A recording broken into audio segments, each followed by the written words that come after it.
പ്രിയ ശ്രോതാക്കളെ, നമസ്കാരം. ഞാൻ എൻ്റെ പ്രിയ ഗാനങ്ങൾ. ഇന്ന് ഞാൻ എൻ്റെ പ്രിയഗാനങ്ങളിൽ അതിഥിയായി എത്തുന്നത് മുതിർന്ന വയലിനിസ്റ്റ് റെക്സ് ഐസക്. സ്റ്റുഡിയോയിലൊപ്പം Manish MP.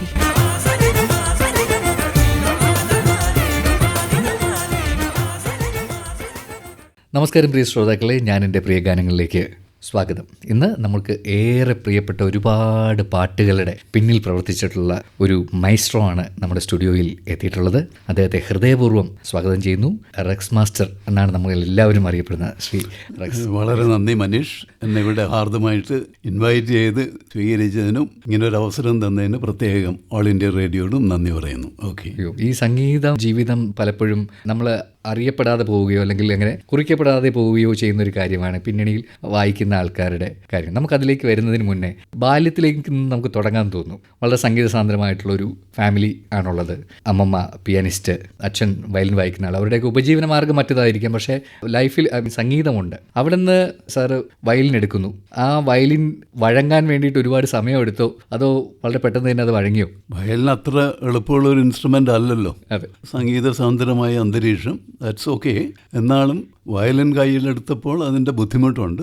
Daddy was A versatile violinist. അത് കേൾക്കുമ്പോൾ നല്ല ഇമ്പം ഉണ്ടായിരുന്നു. അത് കേട്ടിട്ടാണല്ലോ വളരുന്നത്. പക്ഷേ 9ാമത്തെ വയസ്സിൽ വയലിൻ കയ്യിലെടുത്തപ്പോൾ ഡാഡിക്ക് പഠിപ്പിക്കാനുള്ള ക്ഷമയില്ലാത്ത ഒരു പ്രത്യേക മ്യൂസിഷ്യനായിരുന്നു. അപ്പോൾ ഗ്രാൻഡ് മദറാണ് വയലിനിലോട്ട് ഇനീഷ്യേറ്റ് ചെയ്യുന്നത്. I was just 9 years. അപ്പോൾ അത് വെരി ഡിഫിക്കൾട്ട്. ആദ്യമൊക്കെ കർണഘടകരമായിട്ടുള്ള ശബ്ദമാണല്ലോ വരുന്നത്. പ്രാക്ടീസ് ചെയ്ത് കുറേ നാൾ കഴിഞ്ഞപ്പോൾ ഓരോ ട്യൂട്ടേഴ്സ് ഉണ്ട്. Started with Honeyman. അതിൻ്റെ അടുത്ത ഗ്രേഡിൽ ആഡം ഗാർസിൻ്റെ 4 ബുക്ക്, മാസ സ്പെഷ്യൽ ബുക്ക്, അങ്ങനെ പോകുന്നു. അവസാനം ടെക്നിക്കലി അഡ്വാൻസ്ഡ് ആയിട്ടുള്ള ബുക്സും വളരെ കഷ്ടപ്പെട്ട് സ്വായത്തമാക്കാൻ ശ്രമിച്ചു. പൂർണ്ണമായും സ്വായത്തമാക്കിയെന്ന് ഇപ്പോഴും ഞാൻ അവകാശപ്പെടുന്നില്ല. ഇതാണ് സത്യം. ആ സമയത്ത് ഈ ഫിലിം മ്യൂസിക് അല്ലെങ്കിൽ ഫിലിം ട്യൂൺസ് എന്നൊക്കെ പറയുന്നത് ഒരു അധമ സംഗീതമാണ് എന്ന് വിചാരിച്ചിരുന്ന ഒരു കാലമാണല്ലോ. ആ സമയത്താണ് താങ്കളെ ശ്രീ KG യേശുദാസ് അദ്ദേഹത്തിൻ്റെ ഗാനമേള ട്രൂപ്പിലേക്ക് ക്ഷണിക്കുന്നത്. എന്താണെന്ന് വെച്ചാൽ daddy was more into church music. Church music എന്ന് വെച്ചാൽ പള്ളിയോടുള്ള അടുപ്പം കൊണ്ട് അന്നത്തെ ലാറ്റിൻ ടൈപ്പ് എന്ന് വെച്ചാൽ അതെല്ലാം 4 part ഹാർമണിയിലാണ്. അപ്പോൾ ഡാഡിക്ക് അത് മാത്രമാണ് മ്യൂസിക് എന്നുള്ളൊരു മ്യൂസിക്. പിന്നെ ഓഫ്കോഴ്സ് വെസ്റ്റേൺ ക്ലാസിക്കൽ, ഇതൊന്നും വേറെ ടൈപ്പൊന്നും കേൾക്കാറില്ല. സ്കൂളിലൊക്കെ ആയിക്കഴിഞ്ഞപ്പോൾ അവിടെ ഒരു ആസാദ് ആർട്സ് ക്ലബ്ബ് എന്നും പറഞ്ഞ് ഒരെണ്ണമുണ്ട് എറണാകുളത്ത്. അവിടെ കുറച്ച് സീനിയർ മ്യൂസിഷ്യൻസൊക്കെ ഉണ്ടായിരുന്നു. പാട്ട് പാടുന്ന ഒരാൾ CO ആൻഡോ, പിന്നെ സീറോ ബാബു. ഇതൊക്കെ നമ്മളെക്കാളും കുറേ കൂടി സീനിയർ ആൾക്കാരാണ്. ഹാർമോണിയം വായിക്കുന്നത് ജോബ് മാസ്റ്ററാണ്. ഗിറ്റാറും ഒക്കെ അത്യാവശ്യം വായിക്കുന്നത് ജോർജ് മാഷാണ്. തബല വായിക്കുന്നത് AM പോള്, അതായത് ഇപ്പോഴത്തെ നടൻ ലാലിൻ്റെ ഫാദർ. AM പോളിയേട്ടൻ്റെ ഇളയാൾ AM ജോസ്, വേറൊരു ഹാർമോണിസ്റ്റ്. ഇതൊക്കെ സീനിയർ മ്യൂസിഷ്യൻസാണ്. അവിടെ ഉണ്ടായിരുന്ന ഒരു വയലിനിസ്റ്റ്, അവരുടെ പേര് ആൽഫ്രഡ് ഡിസോസ് എന്ന്.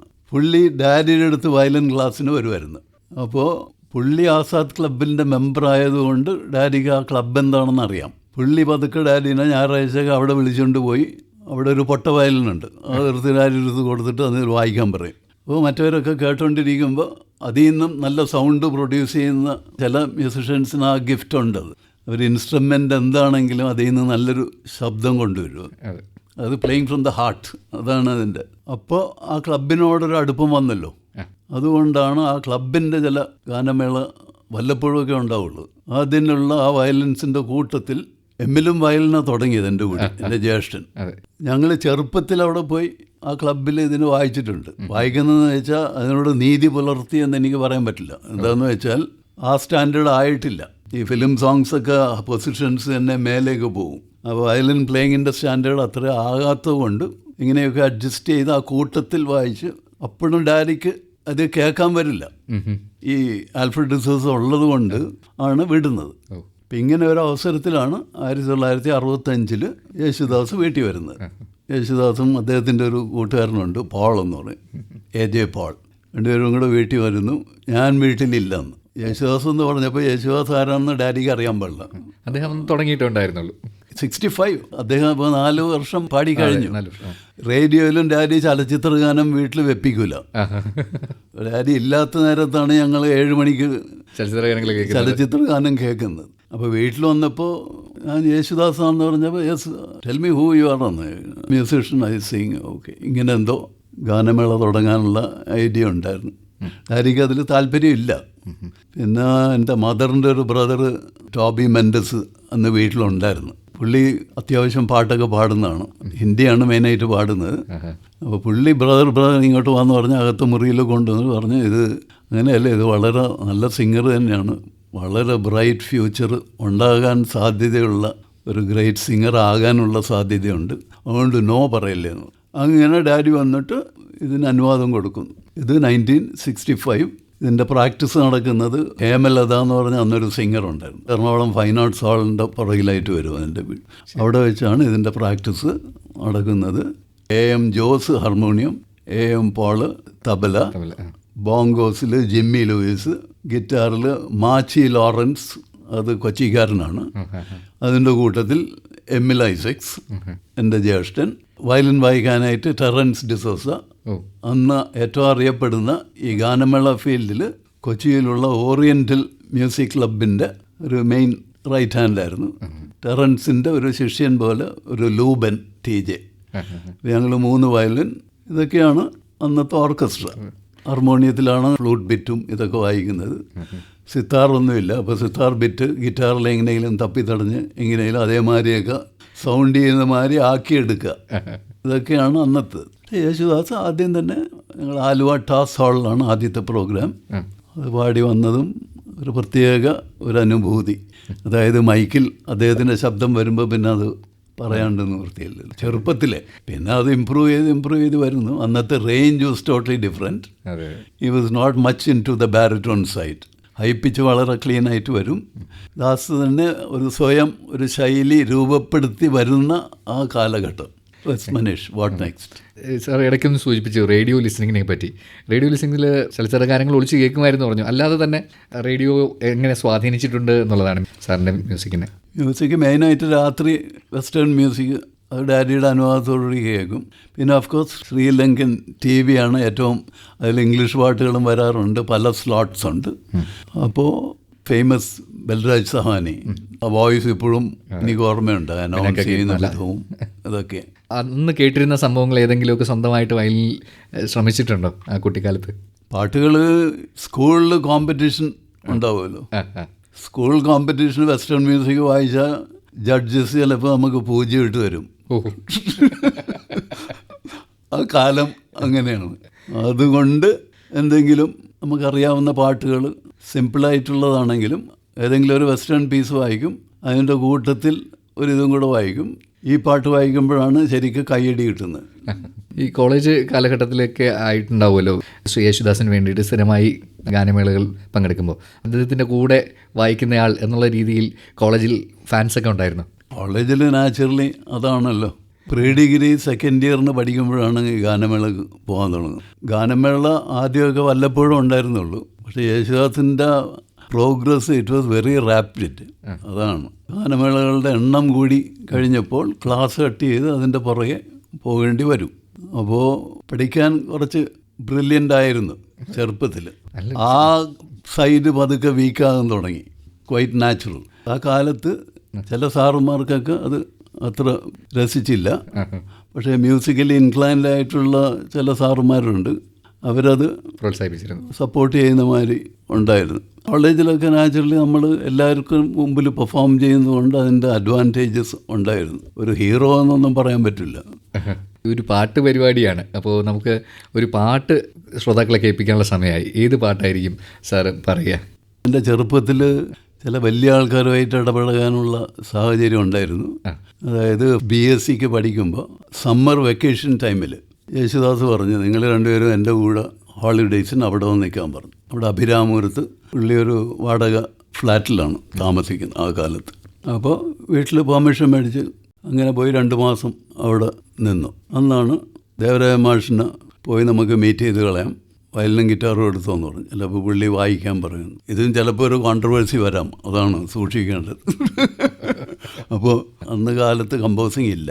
അപ്പോൾ യേശുദാസ് അതിൻ്റെ തലേദിവസം പോയി പാട്ട് പഠിച്ചു കഴിഞ്ഞു.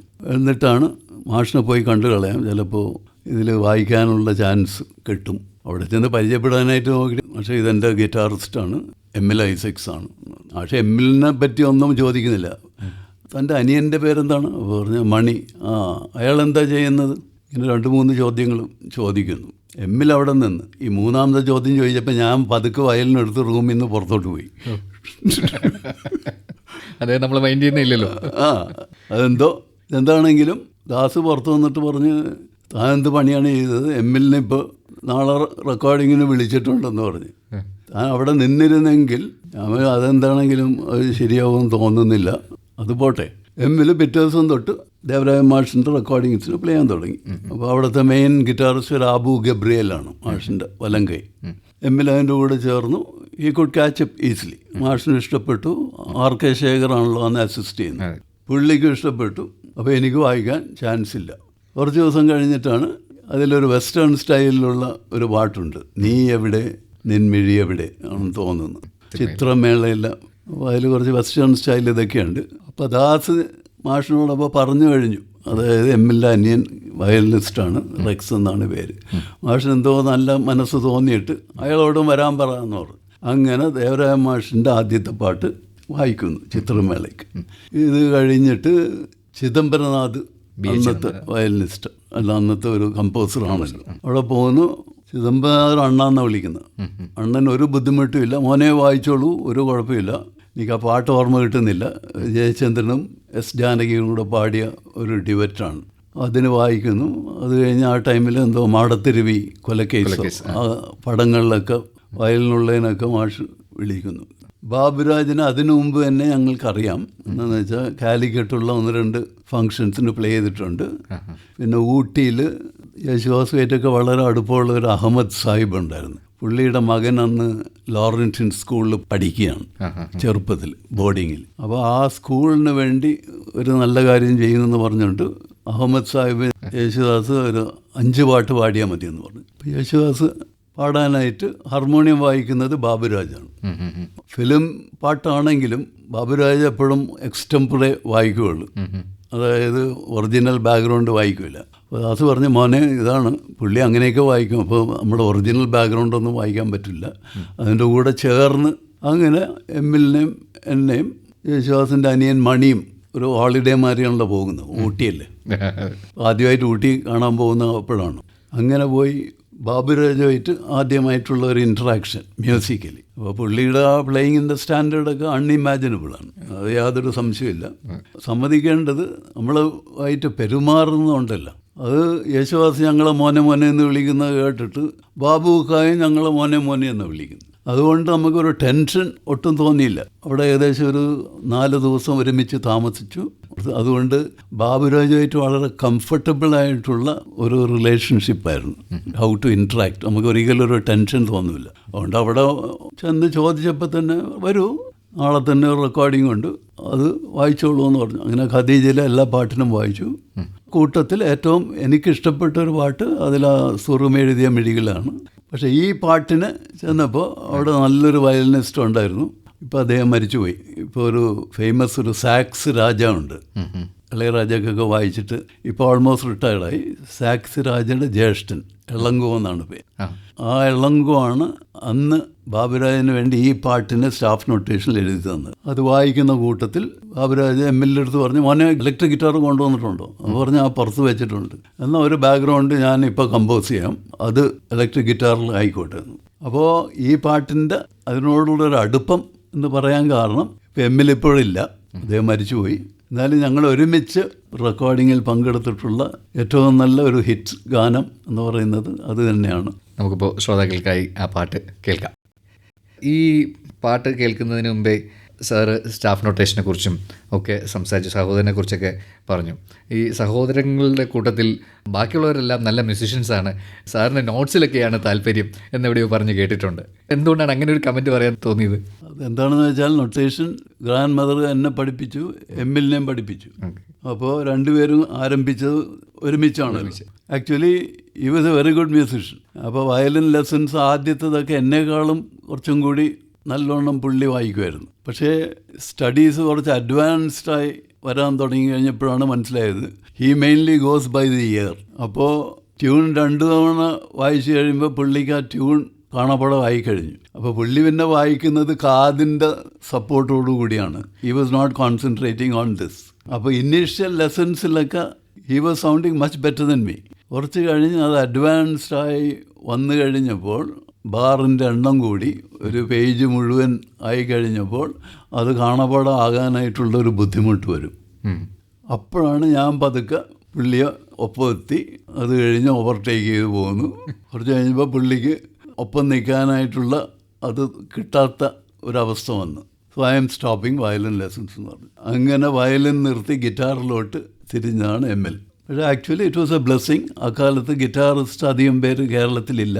ആകെ നമ്മൾ കേൾക്കുന്ന ഒരാൾ ആർച്ചി ഹട്ടൻ എന്ന് പറഞ്ഞ് കാലിക്കറ്റ് ഒരു നല്ല ഗിറ്റാറിസ്റ്റ് ഉണ്ടായിരുന്നു. അതുകൊണ്ട് ഇയാൾ അഡ്വാൻസ്ഡ് ആയിട്ട് വരുന്നു. യേശുദാസിൻ്റെ കൂടെയുള്ള അടുപ്പവും കൂടെ ആയി കഴിഞ്ഞപ്പോൾ യേശുദാസിൻ്റെ കൂടെയുള്ള ML ഐസക്സ് എന്ന് പറയുമ്പോൾ അദ്ദേഹത്തിന് നല്ലൊരു പബ്ലിസിറ്റിയും കിട്ടി. നിങ്ങൾ സഹോദരങ്ങൾ രണ്ടുപേരും ഇപ്പോൾ ദേവരാജൻ മാഷിൻ്റെ അടുത്തെത്തി ബാബുരാജൻ മാഷിന് വേണ്ടിയിട്ട് വായിച്ചു. അത്യാവശ്യം തിരക്കായി. എന്നിട്ടും സാർ ഇടയ്ക്ക് ഇതെല്ലാം ഉപേക്ഷിച്ച് നൈജീരിയയിൽ പഠിപ്പിക്കാൻ പോയി. അതെന്തിനായിരുന്നു? അത് വേറെ ഒന്നുമില്ല. ഞാനിപ്പോൾ കലാഭവനിൽ അതിൻ്റെ തുടക്കം തൊട്ട് ഞാനുണ്ട്. ആബേലച്ചൻ്റെ വലങ്കയായിട്ടായിരുന്നു.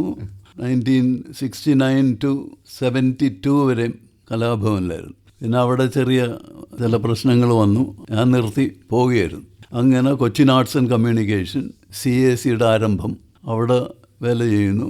അവിടെയും പ്രിൻസിപ്പളായിട്ടും ഓർക്കസ്ട്ര ലീഡറായിട്ടും വയലിൻ ഇൻസ്ട്രക്ടറായിട്ടും ഇതൊക്കെ ഉണ്ടെങ്കിലും കല്യാണം കഴിക്കുന്നത് 1974 കല്യാണം കഴിച്ചു കഴിഞ്ഞപ്പോൾ ഫ്യൂച്ചറിനെ പറ്റി അക്കാലത്ത് ഞങ്ങൾ കാശിന് വേണ്ടിയല്ല, അന്നത്തെ ആറ്റിറ്റ്യൂഡ് വാസ് ഡിഫറെൻറ്റ്. പക്ഷേ കല്യാണം കഴിച്ച് ഒരു കുട്ടി ജനിക്കുന്നു, ആൺകുട്ടി, അതിൻ്റെ പുറകെ ഒരു പെൺകുട്ടി ജനിക്കുന്നു. അപ്പോൾ ചിലർ പ്രാക്ടിക്കലായിട്ട് ഉള്ള അഡ്വൈസ് തരുന്നു. What are you planning to do now to bring them up? You need to seek some other profession. അങ്ങനെ ആണ് ഒരു നൈജീരിയൻ ഇതിനു വേണ്ടി വരുന്നു. അവർ സെലക്ട് ചെയ്യുന്നു. അപ്പോൾ ഇംഗ്ലീഷ് പ്രൊഫസറായിട്ട് ആണ് ജോലി. ഇപ്പം നൈജീരിയയെ പറ്റിയൊക്കെ വളരെ ഇതാണ് നമ്മൾ അന്ന് കേൾക്കുന്നത്. അവിടെ ചെന്ന് കഴിഞ്ഞപ്പോൾ സംഗതി സാമ്പത്തികമായിട്ട് വലിയ പ്രശ്നങ്ങളുണ്ടാകുന്നു. ഒരു ആർമി ടേക്ക് ഓവർ വരുന്നു, ഓയിലിൻ്റെ വില ഇടിയുന്നു, നൈജീരിയൻ ഇതിന് വേറെ രാജ്യങ്ങൾ സാങ്ഷൻസ് പ്രഖ്യാപിക്കുന്നു. ഇതെല്ലാം നമുക്ക് അഡ്വേഴ്സായിട്ട് വരുന്നു. അപ്പോൾ ഒരു 4 കൊല്ലം കോൺട്രാക്റ്റ് ഒപ്പിട്ടു, പോകാണ്ടിരിക്കാനും പറ്റില്ല. ഓൾമോസ്റ്റ് 5 years, 81 to 86 ആകുന്നതിന് മുമ്പ് തന്നെ പിന്നെ ആ കോൺട്രാക്റ്റോടുകൂടി തിരിച്ചു വരുന്നു. ബൈ ദ ടൈം കലാഭവനുമായിട്ടുള്ള കണക്ഷൻ പണ്ടേ പോയി, CAC ആയിട്ടുള്ള കണക്ഷനും പോയി. അതുകൊണ്ട് എന്തുകൊണ്ട് അടുത്ത ചെന്നൈയിലോട്ട് വന്നുകൂടാ? ബൈ ദ ടൈം എൻ്റെ ചില സ്റ്റുഡൻസ് ഇവിടെ എസ്റ്റാബ്ലിഷ്ഡ് വയലിനിസ്റ്റ് ആയി കഴിഞ്ഞു. ഒരു സെബാസ്റ്റ്യൻ ഉണ്ടായിരുന്നു. സെബാസ്റ്റ്യൻ ദേവരാജ മാഷിൻ്റെ കൂടെ വന്നു. അവസാനം കണ്ടക്ടർ വരെ ആയിട്ടുള്ള ആണ് സെബാസ്റ്റ്യൻ. പിന്നെ അതിൻ്റെ ജൂനിയറായിട്ട് കേരളകുമാർ എന്ന് പറഞ്ഞാൽ ഓൾറെഡി അവരെല്ലാം എസ്റ്റാബ്ലിഷ്ഡ് വയലിനിസ്റ്റാണ്. അവർ പറഞ്ഞു, മാഷ അപ്പോൾ ഇനി അങ്ങോട്ട് പോകണ്ട, നേരെ ഇങ്ങോട്ട് വന്നാൽ മതി, ഞങ്ങൾ നോക്കിക്കോളാം എന്ന് പറഞ്ഞു. അങ്ങനെ ഇവിടെ വരുന്നു. ചെറുപ്പം മുതൽ എനിക്ക് ജോൺസൺ അറിയാം. ജോൺസൺ വയലിൻ വായിക്കാനായിട്ട് കലാഭവനിൽ കൊച്ചു പയ്യനായിട്ട് വന്നിട്ടുണ്ട്. അപ്പോൾ അന്ന് തൊട്ട് അറിയാവുന്ന ജോൺസൺ പലരെ അറിയാം. കൊണ്ട് വന്ന ഉടനെ ജോൺസന് വേണ്ടി ആദ്യം തന്നെ വായിക്കുന്നു. അതിന് പിന്നെ തിരിഞ്ഞു നോക്കേണ്ടി വന്നില്ല. അതാണ് ജോൺസണായി. അപ്പോൾ തന്നെ ശ്യാം അറിയുന്നു, ശ്യാമിന് ചേരുന്നു. അന്നുള്ള എല്ലാവർക്കും വായിക്കുന്നു. That was a great experience. റഹ്മാനെ ദിലീപിനെ സ്റ്റുഡിയോയിൽ കണ്ടിട്ടുണ്ട് as a keyboard player. And he goes into music direction. അപ്പോൾ ശരിക്കും പറഞ്ഞാൽ ഈ സോ കോൾഡ് എല്ലാ വലിയ ആൾക്കാരുടെയും കൂടി ഏറ്റവും അടുത്തൊരു ബന്ധവും മ്യൂസിക്കിൽ കൂടിയാണെങ്കിലും അത് കഴിഞ്ഞും അത് തുടർന്നു കൊണ്ട് പോകാനുള്ള ഒരു ഭാഗ്യം ഉണ്ടായിട്ടുണ്ട്. നമുക്ക് ഒരു പാട്ട് കൂടി കേൾക്കാനുള്ള സമയമായി. അപ്പോൾ ഏത് പാട്ടായിരിക്കും പറയുക? അപ്പോൾ ജോൺസൺ മാഷിനെ കുറിച്ച് പറഞ്ഞതുകൊണ്ട് ജോൺസൺ മാഷിൻ്റെ ഒരു പാട്ടായാലോ? ആയിക്കോട്ടെ. ചമയം സിനിമയിലെ രാജഹംസമേ. അതിൽ ഞാൻ പ്ലേ ചെയ്തിട്ടുണ്ട്. ഞങ്ങളെല്ലാവരും ചുറ്റിനിരുത്തി ഹാർമോണിയം എടുത്ത് എന്നാൽ തുടങ്ങാം. മണി രാജാമണീന് ഒരു ടെൻഷൻ ഇല്ല. അതാണ് ഞാൻ പറഞ്ഞത്. പലരും വർക്ക് പാറ്റേൺ ഇസ് ഡിഫറെൻറ്റ്. പല്ലവി പാടുന്നു, അതിനെ പറ്റി എന്തെങ്കിലും ആലോചിക്കുന്നു. ഓൺ ദ സ്പോട്ടാണ് അത് വരുന്നത് ഓരോന്ന്. അതിൻ്റെ ഇടയ്ക്ക് കുറേ തമാശം പറയും, പിന്നെയും പാട്ടിലോട്ട് വരും. മാക്സിമം വിതിൻ 1 hour ഒരു സോങ്ങിൻ്റെ ഇത് കഴിഞ്ഞിരിക്കും. ഏറ്റവും നല്ല വിധത്തിൽ വയലൻസ് ഉപയോഗിച്ചിട്ടുള്ളതും ഈ ഒരു പാട്ടാണ്. അതുകൊണ്ട് അതായിക്കോട്ടെ. ചെന്നൈയിൽ വന്നു, എല്ലാവരും പരിചയക്കാരാണ്, തിരക്കായി. പിന്നെ എപ്പോഴാണ് ഈ ചെന്നൈ സ്ട്രിങ്സ് എന്നുള്ളൊരു ആശയം വരുന്നത്? പരിചയക്കാരായി ചെന്നൈ സ്ട്രിങ്സ് എന്നും പറഞ്ഞതിന് ഞങ്ങൾ അങ്ങനെ ഒരു ഗ്രൂപ്പ് തുടങ്ങിയിട്ടില്ല. അവിടെ ഓൾറെഡി മദ്രാസ് ചേംബർ ഓർക്കസ്ട്ര എന്ന് പറഞ്ഞ ഒരെണ്ണം ഉണ്ടായിരുന്നു. അത് വേറൊരു ഗ്രൂപ്പാണ്. അതായത് ഫിലിം മ്യൂസിക് പോരാ, we have to do something better quality wise എന്ന് തോന്നിയ കുറച്ച് ഔട്ട്സ്റ്റാൻഡിങ് മ്യൂസിഷ്യൻസ് സീനിയേഴ്സൊക്കെ കൂടി ഫോം ചെയ്ത ഒന്നാണ് മദ്രാസ് ചേംബർ ഗ്രൂപ്പ്. അതിലൊരു മാൽക്കം എന്ന് പറഞ്ഞ ഒരാളുണ്ടായിരുന്നു, പിന്നെ ജെറി ഫെർണാണ്ടസ്, പിന്നെ ഒരു George, Desmond Xavier, V S Narasimhan. ഇവരെല്ലാം കൂടിയാണ് മദ്രാസ് ചേംബർ ഓർക്കസ്ട്ര ഒന്ന് രൂപീകരിക്കണം എന്ന് പറഞ്ഞിട്ട്. അപ്പോൾ മറ്റേതൊക്കെ ക്രിസ്ത്യൻസും, മെജോറിറ്റി ക്രിസ്ത്യൻസാണ്. മ്യൂസിക് വരുമ്പോൾ അങ്ങനെ വളരെ ഹാർമോണിയസ് ആയിട്ടാണ് ഞങ്ങൾ അവിടെ പോയിക്കൊണ്ടിരിക്കുന്നത്, യാതൊരു ബുദ്ധിമുട്ടുമില്ല ആ കാര്യത്തിൽ. So Narasimha is really outstanding. അതുകൊണ്ട് ആ ക്രിസ്ത്യൻസ് ആയിട്ടുള്ള മാൽക്കം ഒക്കെ പറഞ്ഞു, you have to be with us എന്ന്. Why not, being western classical I am for it എന്ന്. നരസിംഹനുള്ള ഒരു പ്രത്യേകത, അയാൾക്ക് കർണാട്ടിക് ഇതിലും നല്ല പ്രാവീണ്യമുണ്ട്, വെസ്റ്റേൺ വയലിനും അതേമാതിരി ഈക്വലി ഗുഡാണ്. ഇപ്പം നരസിംഹനാണ് അതിൻ്റെ ലീഡറായിട്ട് അവർ നിയോഗിച്ചത്. Eligibility wise he was most appropriate എന്ന് തോന്നിയത് കൊണ്ട്. അവിടെ വേറെ പോളിറ്റിക്സോ റിലിജിയനോ ഒന്നും വന്നിട്ടില്ല എന്നുള്ളതാണ് അതിൻ്റെ ഒരു സത്യം. അപ്പോൾ അത് തുടങ്ങിയ ടൈമിൽ ബിഗിനർ ആയിട്ട് വന്ന ഇളയരാജ അവിടെ പോയി അവർ കോൺസേർട്ട് പ്രാക്ടീസ് മണിക്കൂറുകളോളം കേട്ടിരിക്കുമായിരുന്നു. അവരിപ്പോൾ കാലത്ത് ഒരു 9 മണി തൊട്ട് 1 മണി വരെയും പ്രാക്ടീസ് ചെയ്ത് ക്ഷീണിച്ചിരിക്കുമ്പോൾ ഇദ്ദേഹം പോയിട്ട്, ഞാൻ എഴുതിയാണ്, ഒന്ന് ട്രൈ ചെയ്യും, I just want to listen to it, can you please play. അപ്പോൾ നല്ല മൂഡല്ലെങ്കിൽ ആ ജോർജ് എന്നൊക്കെ പറയുന്നത് ഈസ് നോ മോർ, കുറച്ച് സ്ട്രിക്റ്റ് ആയിട്ടുള്ള no we don't have time for all this പറഞ്ഞിട്ട് ഇത് നടന്നിട്ടുണ്ട്. പക്ഷേ രാജ അങ്ങനെയല്ല, അയാൾ അതൊരു ഇൻസൾട്ടായിട്ട് എടുത്തിട്ടില്ല. അടുത്ത ഞായറാഴ്ച ടൈം ഉണ്ടെങ്കിൽ പിന്നെ അവിടെ പോയി ഇരിക്കുമായിരുന്നു. എന്നിട്ട് അദ്ദേഹം കമ്പോസ് ചെയ്തിട്ടുള്ള ചില പീസസ് ഇവരെ കൊണ്ട് വായിപ്പിച്ച് അത് കേൾക്കാൻ വേണ്ടി മാത്രം. അപ്പോൾ രാത്രി ഉറക്കമുളച്ചിരുന്ന് ആശാൻ ഇതൊക്കെ കമ്പോസ് ചെയ്യുന്നുണ്ട്. അപ്പോഴും ഫിലിം മ്യൂസിക് അല്ല ഞാൻ പറയുന്നത്. അപ്പോൾ നമ്മുടെ ഹാർമോണിയം, ആ വെസ്റ്റേൺ ഇത് എങ്ങനെയാണ് നമ്മുടെ ഇതിലോട്ട് ലയിപ്പിച്ച് ചേർക്കുന്നതും അതെങ്ങനെയാണ് അത് സൗണ്ട് ചെയ്യിക്കാൻ പറ്റുന്നതും. ഇപ്പോൾ രാഗ ബേസ്ഡ് പാട്ടാണെങ്കിൽ തന്നെ അത് രാഗത്തിലുള്ള നോട്ട്സ് കൊണ്ട് മാത്രം എങ്ങനെ ഓർക്കസ്ട്രേറ്റ് ചെയ്യാം, അതിൻ്റെ ബ്യൂട്ടി രാഗത്തിലുള്ള 1-2 നോട്ട് മറന്ന് വേറെ നോട്ട് ചേർത്താലും അതിനൊരു ഭംഗി വരില്ലേ എന്നൊക്കെ ആലോചിച്ച് ഉള്ള ആ റിസർച്ചാണ് അങ്ങേര് വീട്ടിലിരുന്ന് ചെയ്തുകൊണ്ടിരുന്നത്. അപ്പോൾ ഇതിൽ കൂടി അത് കേൾക്കുമ്പോൾ, അതായത് നല്ല ഗ്രൂപ്പ് പ്ലേ ചെയ്യുന്നത്, അതിൽ വയലൻസ് ഉണ്ട്, വിയോളസ് ഉണ്ട്, ഷെല്ലോസ് ഉണ്ട്, ഡബിൾ ബേസും ഉണ്ട്. അപ്പോൾ അതാണ് ശരിക്കുള്ള മദ്രാസ് സ്ട്രിങ് ക്വാർട്ടറ്റ്. കുറേ നാൾ കഴിഞ്ഞ് അതിലും ഓരോരുത്തർ മരിച്ചുപോയി. മാൽക്കം സിംഗപ്പൂർ സിംഫണിയിൽ അയാൾ അവിടെ ഓഡിഷൻ ചെയ്ത് അവിടെ പോയി. ഞാനിതിനു മുമ്പ് പറഞ്ഞ സെബാസ്റ്റ്യൻ മദ്രാസ് ചേംബർ ഓർക്കസ്ട്രയിൽ പ്ലേ ചെയ്തിട്ടുണ്ട്. ഇപ്പം ഞാൻ ചെന്നൈയിൽ വന്നു കഴിഞ്ഞപ്പോൾ തന്നെ അതിൻ്റെ ആ പീക്ക് ടൈം ഞാൻ പിന്നെ അതിൽ ചേരാൻ പോയില്ല. കുറച്ച് കഴിഞ്ഞപ്പോൾ അത് ചെന്നൈ സ്ട്രിങ്സ് ആയിട്ട് രൂപാന്തരപ്പെട്ടു. അപ്പോൾ പിന്നെ വേറെ നല്ല വയലിനിസ്റ്റ് ഇല്ല എന്ന് ഞാൻ പറയുന്നില്ല. ചേംബർ ഗ്രൂപ്പിലല്ലാണ്ടും പുറത്തുള്ള നല്ല വയലിനിസ്റ്റുമാരുണ്ടായിരുന്നു. കർണാട്ടിക് ബേസിസിൽ കൂടി സരിഗമയിൽ കൂടി തന്നെ നല്ലോണം വായിക്കുന്ന വയലിനിസ്റ്റുമാരും ഉണ്ടായിരുന്നു. ഈ ഫിലിം മ്യൂസിക്കിന് അതാണ് ആവശ്യം, മനസ്സിലായില്ലേ? ഈ പ്യുവർ വെസ്റ്റേൺ സ്റ്റൈല് അല്ല, ഞങ്ങളുടെ ഒരു ഫ്യൂഷൻ എന്ന് വേണമെങ്കിൽ പറയാം. ആ വാക്ക് ഇപ്പോഴാണ് മ്യൂസിക്കിൽ വന്നിരിക്കുന്നതെങ്കിലും പണ്ട് തന്നെ ഫിലിം മ്യൂസിക് എന്ന് പറഞ്ഞാൽ അത് ഫ്യൂഷൻ തന്നെയാണത്. ഇപ്പം MS വിശ്വനാഥിൻ്റെ ഒക്കെ ചില പാട്ടൊന്നും കേട്ട് നോക്ക്, ഇപ്പോൾ കേട്ടാലും കോരിത്തിരിച്ചു പോവും. അതാണ് അവരുടെ സ്റ്റാൻഡേർഡ്. ഇളയരാജ ഓഫ്കോഴ്സ് കുറേ കൂടെ സിസ്റ്റമാറ്റിക് ആയിരുന്നു. ഓർക്കസ്ട്രയിൽ ഇത് അറിഞ്ഞ് വേറെ ആരുടെയും ഹെൽപ്പില്ലാണ്ട് സ്വയം ചെയ്യാനുള്ള പ്രാഗൽഭ്യം ഇളയരാജയ്ക്ക് തന്നെയാണുള്ളത്. സോ അതിൽ ഹാറ്റ്സ് ഓഫ് ടു ഹിം. അതുകൊണ്ട് വേറെ ആരും അങ്ങനെ സ്വയം ചെയ്യുന്നില്ലെന്ന് ഞാൻ പറയുന്നില്ല. ജോൺസൺ പൂർണ്ണമായിട്ടും അയാളുടെ തന്നെയാണ് ചെയ്തിരിക്കുന്നത്. ശ്യാം കംപ്ലീറ്റ്ലി അദ്ദേഹത്തിൻ്റെ മ്യൂസിക് തന്നെയാണ്. നമ്മുടെ ഇവിടെ നിന്ന് വന്ന മോഹൻ സിത്താര പോലും എല്ലാം ചെയ്യുന്നു.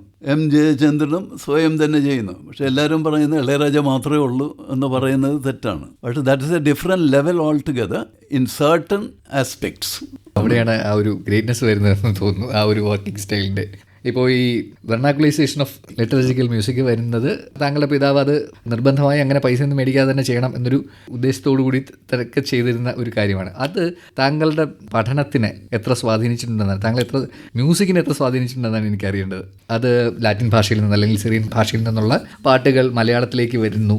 ഡാഡി പ്യൂർലി ലാറ്റിൻ ഇതിനു വേണ്ടി മാത്രം നിലനിന്നിരുന്ന ഒരാളാണ്. മലയാളീകരിക്കുന്നതിനോട് എതിരായിരുന്നു. അത് കേട്ടാൽ തന്നെ വാട്ട് നോൺസെൻസ് ഇറ്റ് എന്ന് പറയുമായിരുന്നു ആ കാലത്ത്. പക്ഷെ അത് പേപ്പൽ ഓർഡർ ആയിരുന്നു. ലോകം മുഴുവൻ ആ ടൈമിൽ, I think that was mid-60s ആണ്, മനസ്സിലായില്ലേ? അപ്പോൾ എല്ലാ രാജ്യത്തുള്ള അതേത് ഭാഷകളിലോട്ട് ലാറ്റിൻ മ്യൂസിക് എടുക്കണമെന്നല്ല, ആചാരക്രമം ഉണ്ടല്ലോ പള്ളിയിലുള്ള. ഇപ്പോൾ വരാപ്പുഴ അതിരൂപതയിലാണെങ്കിൽ അത് ലത്തീനിൽ നിന്ന് മലയാളം, സീറോ മലബാറുകാരാണെങ്കിൽ സുറിയാനിയിൽ നിന്ന് മലയാളം. ഇതാണ് കേരളത്തിലെ മലയാളി ഏരിയയിൽ. അപ്പോൾ അതിനുവേണ്ടി സിറിയൻ ഇതിൽ ആബേലച്ചനായിരുന്നു. അതേമാതിരി ലത്തീൻ ഇതിൻ്റെ ചാർജിൽ ഒരു ഫാദർ മൈക്കിൾ പനക്കലും ഫാദർ ജോസഫ് മനക്കിലുമാണ്, ഇവർ രണ്ടുപേരും. അപ്പോൾ ഈ മലയാളീകരിക്കൽ എന്ന് വെച്ചാൽ മുഴുവൻ മലയാളത്തിൽ തർജ്ജമ ചെയ്തു പാട്ടുകൾ വരുമ്പോൾ അതിൻ്റെ ഈണം കൊടുക്കണമല്ലോ. ഇപ്പോൾ ലാറ്റിനിലാണെങ്കിൽ ആദ്യം കീറിയ ലൈസോൺ എന്ന് പറയും, അതിന് കർത്താവേ കനിയണമേ എന്ന് പറയും. ഗ്ലോറിയ എന്ന് പറഞ്ഞാൽ അവിടെ അത്യുന്നതങ്ങളിൽ. മാസിൻ്റെ തന്നെ 5 പ്രത്യേക ക്രൂഷ്യൽ പാർട്സ് ഉണ്ട്. അതിനെല്ലാം മലയാളത്തിൽ അത് തർജ്ജമ ചെയ്തിട്ട് അതിനുള്ള ഈണം നൽകണമല്ലോ. ഈണം നൽകാനായിട്ട് ലാറ്റിൻ ഡയസിസിൽ അതിന് നിയോഗിച്ച 2 പേര് ജോബൻ ജോർജ് ആയിരുന്നു. അവർക്ക് പണ്ട് തന്നെ ആസാദ് ക്ലബിലുള്ള കണക്ഷനുണ്ട്. പിന്നെ ഫാദർ മൈക്കിൾ പനക്കൽ പണ്ട് എറണാകുളം ഉണ്ണിമിശിയ പള്ളിയിൽ ഇരുന്ന ടൈമിൽ അവിടെ ഒരു ബാസ്കോ കലാസമിതി തുടങ്ങിയിട്ടുണ്ടായിരുന്നു. ആ കലാസമിതിയിൽ ഇവർ പോയി പ്ലേ ചെയ്യുമായിരുന്നു. ആസാദ് ക്ലബിൽ ജോബൻ ജോർജും ആൽഫി ബ്രദർ എന്ന് പറഞ്ഞില്ലേ ഇവരൊക്കെ. അപ്പം അങ്ങനെ അച്ഛനുമായിട്ട് ഇവർക്ക് നല്ലൊരു അടുപ്പമുണ്ടായിരുന്നു. അപ്പം ഈ അടുപ്പമുള്ളതുകൊണ്ടാണ് ജോബൻ ജോർജിനെ ലത്തീൻ ഇതിന് ഇടുന്നത്. ഞങ്ങൾ ഈ വളർന്നു വരുന്ന ആ ടൈം കോളേജിൽ പഠിക്കുന്നതുകൊണ്ട് ജോർജ് മാഷ് എനിക്ക് ചെറുപ്പം മുതൽ അറിയാവുന്നതാണ്. അപ്പോൾ ജോർജ് മാഷ് എന്നെ സ്കൂളിൽ സോഷ്യൽ സ്റ്റഡീസ് പഠിപ്പിച്ചിട്ടുമുണ്ട്. പുള്ളി സ്കൂൾ വാദ്യരും കൂടെയാണ്. അതുകൊണ്ട് ഇതിൻ്റെ കൂട്ടത്തിൽ ഞങ്ങൾ ചേരുന്നു. അവിടെ വെച്ചാണ് ജോബ് മാഷാണ് ആദ്യം ഒരു ട്യൂൺ ഇടുന്നു. റെക്കോർഡിംഗ് എന്നൊന്നും പറയാൻ പറ്റില്ല. എന്താണെന്ന് വെച്ചാൽ വെറുതെ ഒരു ഗ്രണ്ടിക് സ്പൂൾ ടൈപ്പ് റെക്കോർഡറാണ്. അച്ഛൻ്റെ മേടയിൽ ഒരു മുറിക്കകത്തിരിക്കുന്നു. അതിൻ്റെ അകത്ത് ഒരു ഹാർമോണിയം, ഒരു വയലിൻ, ഒരു ഗിറ്റാർ, ഇത് മാത്രമേ ഉള്ളൂ. ടൈമിംഗ് ഇൻസ്ട്രുമെൻറ്റ്സ് പെർക്കഷൻ പോലും ഇല്ല. അങ്ങനെയാണ്. എന്തെങ്കിലും ഇടുന്നു, അതിന് മാഷ് എന്തെങ്കിലും കമ്പോസ് ചെയ്യുന്നു, ഞാൻ ഉടനെ അത് എഴുതിയെടുത്ത് വായിക്കുന്നു. എമ്മിലിന് ഗിറ്റാർ കോഡ്സും, ഇത്രയേ ഉള്ളൂ. പാടാനായിട്ട് ഇപ്പോൾ സിയോ ആൻഡോ, JM രാജു, കുറച്ച് നാൾ കഴിഞ്ഞപ്പോൾ ജോളി ഇബ്രാഹിം വരാൻ തുടങ്ങി. ജോബ് മാഷാണ് എൻ്റെ അടുത്ത് പറഞ്ഞത്, മോനൊരു കാര്യം ചെയ്യ്, എനിക്ക് ഐഡിയ ഒന്നും വരുന്നില്ല, എന്തെങ്കിലും ചെയ്യും, അതിനുള്ള ധൈര്യം തരുന്നതാണ്. അങ്ങനെയാണ് എൻ്റെ കിൻഡർഗാർട്ടൻ സ്റ്റൈലിലാണെങ്കിലും അത് ചെയ്യാനുള്ളൊരു ധൈര്യം. അത് കേട്ട് കഴിഞ്ഞപ്പോൾ മൈക്കിൾ അച്ഛനൊക്കെ പറഞ്ഞു കൊള്ളാലോട്ടോ എന്ന് പറഞ്ഞു കഴിഞ്ഞപ്പോൾ അവരുടെ എല്ലാത്തിനും പിന്നെ മാഷ് വലിയ ലെവലിലുള്ള ഇതൊക്കെ ചെയ്യുമ്പോഴും ഞാൻ തന്നെയാണ് മാഷിനെ പിന്നെ അസിസ്റ്റ് ചെയ്തിട്ടുള്ളത്. ഇത് തന്നെ ആബേലച്ചൻ്റെ അവിടെയും അന്ന് റാഫി ജോസ് എന്നും പറഞ്ഞ് എനിക്ക് സ്കൂളിൽ അറിയാവുന്ന ഒരു ഗായകനാണ്, എന്നെക്കാളും ഒരു കൊല്ലം സീനിയറായിട്ട്. പുള്ളിയാണ് ആബേലച്ചൻ്റെ വലം കൈ.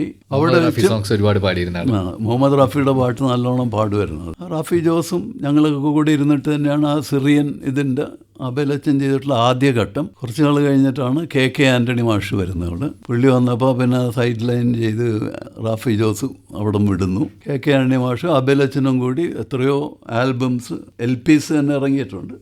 അതിൻ്റെ കമ്പോസിങ്ങിനൊക്കെ തന്നെ ഞാനും KK ആൻ്റണി മാഷിൻ്റെ കൂടെ ഇരുന്നിട്ടുണ്ട്. പലതും കേട്ട് മനസ്സിലാക്കാനും. മാഷ് കുറച്ചും കൂടെ ഒരു പ്യൂരിറ്റൻ ആയിരുന്നു. അതായത് മ്യൂസിക്കിൽ കോംപ്രമൈസ് ചെയ്യാത്ത ഒരു ടൈപ്പാണ്. പിന്നീട് ഒരുപാട് ഡിവോഷണൽ ആൽബംസ് ചെയ്തിട്ടുണ്ട്. ഒരു സിനിമയ്ക്കും സംഗീതം നൽകി. പക്ഷേ കോമ്പോസിഷൻസിലെ തിരക്ക് കൊണ്ടാണോ?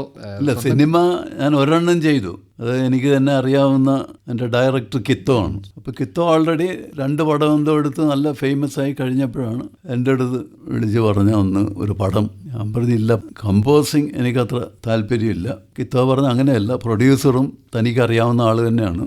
അയാൾ മാരായസിലൊക്കെ പഠിപ്പിക്കുന്നതാണ്, മാഞ്ഞുരാൻ ഫാമിലിയാണ്. അപ്പോൾ എനിക്കറിയാവുന്ന ആളാണ്. ഇന്നലകളില്ലാതെ എന്നാണ് ബിജു മേനോനൊക്കെ അഭിനയിച്ച സിനിമയായിരുന്നു. അങ്ങനെ ഇവിടെ എറണാകുളത്ത് വെച്ചായിരുന്നു കമ്പോസിങ് വലിയ കുഴപ്പമില്ലാണ്ട് പോയി. കവിത എഴുതിയത് കൈതപ്രം നമ്പൂതിരിയാണ്. പാട്ടുകളും വലിയ കുഴപ്പമില്ലാണ്ട് വന്നു. യേശുദാസ് ഇവിടെ വെച്ച് പാടിയത് ചെന്നൈയിലൊരു സ്റ്റുഡിയോയിൽ. അപ്പോൾ ദാസും പാട്ട് കഴിഞ്ഞപ്പോൾ പറഞ്ഞു, പാട്ട് നന്നായിട്ടുണ്ടല്ലോ, ഞാൻ ആരോടെങ്കിലുമൊക്കെ പറയണോ എന്ന് ചോദിച്ചു. ഞാൻ പറഞ്ഞു പറയണ്ട, ഇനി ഒരു പടം ഞാൻ ചെയ്യുമെന്ന് എനിക്ക് തോന്നുന്നില്ല, എനിക്കിതിൽ യാതൊരു താല്പര്യമില്ല. ഞാൻ വലിയ കമ്പോസർ ആണെന്ന് ഞാൻ അവകാശപ്പെടുന്നില്ല, എന്തെങ്കിലുമൊക്കെ ചെയ്യാമായിരുന്നു എന്ന് തോന്നുന്നു. ആ പാട്ടുകളും തിരക്കുകളിലാണ്ട് വന്നു, യേശുദാസ് നല്ലോണം പാടി, പക്ഷേ ആ പടം നല്ലോണം പോയില്ല. നമുക്ക് എന്തായാലും നിലകളില്ലാതെ ആ സിനിമയിലൊരു പാട്ട് കേൾക്കാം. എത്ര സംസാരിച്ചാലും തീരാത്തത്രയും എക്സ്പീരിയൻസ് ഉള്ള ഒരാളാണ് ബാബുരാജ് മാഷ് മുതൽ അനിരുദ്ധ് വരെ. അത്രയും തലമുറകൾ വായിച്ചിട്ടുള്ള ഒരാളുടെ അടുത്താണ് ഇത്രയും നേരം സംസാരിക്കാൻ കഴിഞ്ഞതിൽ വലിയ ചാരിതാർത്ഥ്യമുണ്ട്. എന്തായാലും താങ്കളുടെ സംഗീതം പോലെ മധുരിക്കുന്ന ഒരുപാട് കാര്യങ്ങൾ ഇത്രയും അടുത്തിരുന്ന് കേൾക്കാൻ പറ്റി, ചോദിക്കാൻ പറ്റി. അതിൽ വലിയ സന്തോഷത്തോട്, നിറഞ്ഞ സന്തോഷത്തോടു കൂടിയാണ് ഞാനിവിടെ ഇരിക്കുന്നത്. നമുക്ക് ഇനിയും സാറുമായിട്ട് സംസാരിക്കാൻ അവസരങ്ങൾ ഉണ്ടാവട്ടെ എന്ന ആഗ്രഹത്തോടു കൂടി ഈ എപ്പിസോഡ് നമുക്കിവിടെ എനിക്കും ഈ ബിൽഡിംഗ് അല്ല, അപ്പുറത്തുള്ള പഴയ ബിൽഡിങ്ങിൽ വന്ന് പലരുമായിട്ടും ഇടപഴകിയിട്ടുണ്ട്, മ്യൂസിക്കലി ആൻഡ് അതർവൈസ്. അതെല്ലാം എൻ്റെ ഓർമ്മയിൽ ഇപ്പോഴും തങ്ങി നിൽക്കുന്നു. എം ജി രാധാകൃഷ്ണൻ, രത്നാകരൻ ചേട്ടൻ, തോമ ഉണ്ടായിരുന്നു, പിന്നെ ഉദയഭാനു, ഇവരുടെ പല പാട്ടുകൾക്ക് ഞാൻ വായിച്ചിട്ടുണ്ട്. അന്നത്തെ അന്തരീക്ഷം ഇത്ര പോഷൊന്നുമല്ല ബിൽഡിംഗ്, എന്നാലും ഉള്ള മൈക്സും ഇതൊക്കെ വെച്ച് തന്നെ മാക്സിമം ക്വാളിറ്റിയിൽ അവരെന്തൊക്കെ ചെയ്തു, അതിൽ പങ്കെടുക്കാനും എനിക്ക് സാധിച്ചിട്ടുണ്ട്. Not as a staff artist, വല്ലപ്പോഴും ഇങ്ങനെ ചില ഒക്കേഷൻസിൽ വന്ന് വായിച്ചു പോയിട്ടുണ്ട്. അപ്പോൾ അതിലാരും ഇപ്പോൾ ഇല്ല, ജീവിച്ചിരിപ്പില്ല. അതുകൊണ്ട് it's sort of a mixed feelings you see. And it's time, I think I have to join them shortly. That's how it is. That's how life is, you see. And you have a full life with so many experiences, good experiences majority. I relish it. അതിപ്പോഴും ആസ്വദിച്ച് വാർദ്ധക്യകാലം കഴിഞ്ഞു പോകുന്നു. ഇപ്പോഴും മ്യൂസിക്കിൽ എന്തൊക്കെ ചെയ്യുന്നുണ്ട്, അത്യാവശ്യം റെക്കോർഡിങ്ങിനൊക്കെ പോകാറുണ്ട്. പിന്നെ മെയിൻലി എന്തെങ്കിലും മ്യൂസിക്കലി ക്രിയേറ്റീവായിട്ട് സ്കോർസ് എഴുതുന്നുണ്ട്, ക്വാർട്ടറ്റ്സും. ഇവിടെ തന്നെ ഓർഫിയോ എന്നും പറഞ്ഞ് ചെറുപ്പക്കാരുടെ ഒരു ഗ്രൂപ്പുണ്ട്, അവർക്ക് വേണ്ടി എഴുതുന്നുണ്ട്. ഇപ്പോൾ ബോംബെയിൽ ഏതോ ഒരു സ്ത്രീ വയൻ പെരേര എന്നെ കോണ്ടാക്ട് ചെയ്തു. അത് പാരീസിലൊക്കെ പഠിച്ചുകൊണ്ട് വന്നൊരു ഷെല്ലിസ്റ്റാണ്. അപ്പോൾ അവർക്കും ഒരു ക്വാർട്ടറ്റുണ്ട്, അതിനു വേണ്ടി എന്തെങ്കിലും എഴുതണം. അപ്പോൾ ബോംബെയിലൊക്കെ തന്നെ അഗ്രഗണ്യന്മാരുണ്ട്. അവർ പറഞ്ഞു, no, I think we prefer to have something of the your thinking is sometimes better എന്ന് പറഞ്ഞു. അപ്പോൾ അതൊക്കെ വലിയൊരു അപ്രീസിയേഷന്മാർ തോന്നുന്നു. മനീഷ് പറഞ്ഞ പോലെ അടുത്ത തവണ ഇവിടെ വരാൻ പറ്റുമോ എന്ന് നോക്കട്ടെ. തീർച്ചയായും വരാനുള്ള അവസരം ദൈവം തരികയാണെങ്കിൽ വരാം. It was a great experience spending some time with you. The way you talk I really appreciate. Thank you sir. Thank you. And that too with a smile. Thank you so much. Thank you. Thank you sir. Thank you so. മുതിർന്ന violinist Rex Isaac അതിഥിയായി പങ്കെടുത്ത ഞാൻ എന്റെ പ്രിയഗാനങ്ങളാണ് ശ്രോതാക്കൾ ഇതുവരെ കേട്ടത്. നിർവഹണം Manish MP. നിർവഹണ സഹായം വിനോദ് പ്രഭാകർ.